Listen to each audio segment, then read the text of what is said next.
Next, or our first poet and storyteller is Minnie A. Collins, award-winning English professor emerita. Minnie is the author of The Purple Wash, Palm Power, Hearts in Harmony, and Seattle's historical Liberty Bank Building Apartments commemorative plaques.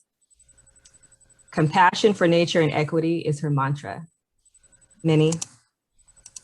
Thank you, Noni and Dr. McDade and the Seattle Public Library and its foundation. Storytelling has always been a part of everybody. Some of them are secrets, some of them are no-nos, some of them are good stories that you want to share with your friends. Storytelling for me comes from my heart, and my heart is always grounded in my Southern experience, growing up with my grandmother in Virginia. My grandmother was called Speck because she expected so much from us. No mess ups, she said.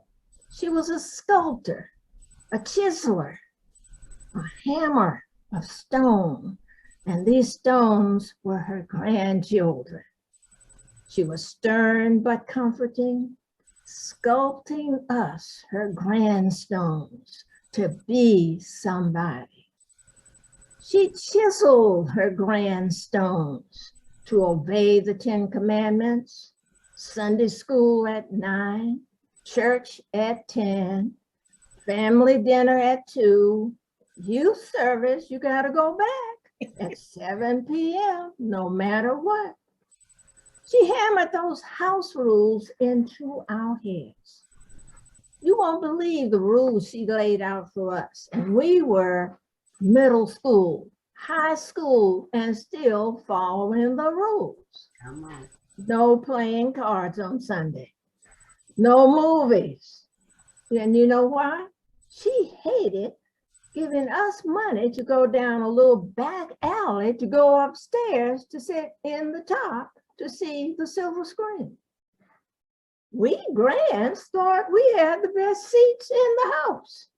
We had nobody blocking our view. No blues in this house. That's evil music. No smoking either. Ha ha.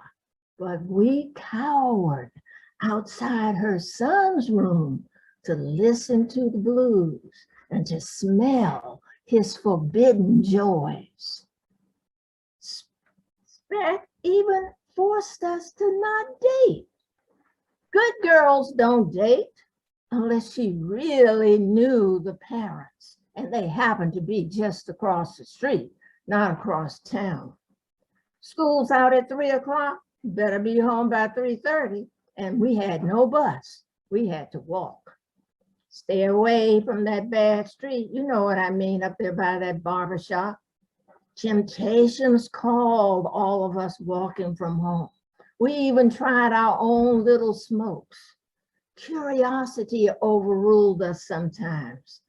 But no matter what we did, those old watchers, you know what I mean by those watchers on the street, they sent those gossip lines before I got home. But it was worth the risk to be tempted a little bit outside of 3 o'clock. But that preparation for dinner, wow, if you only knew what happened in her house on Saturday night. On Saturday night, it was like a concerto in her kitchen. She poised her wooden spoons for the performance, just like a maestro. Par excellence, she orchestrated onions and dill and garlic, lemon, oranges when available, pecans from her backyard tree, peppers red and black, homemade butter, not that stuff you call margarine, but homemade butter, sugars, flour, and those secret, unspoken pinches of, you know, a little bit of this, a little bit of that, a pinch of this.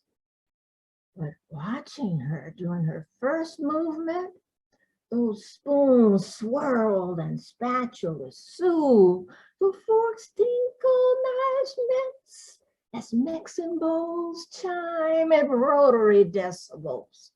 Those cymbals of pots and tops jangling up and down.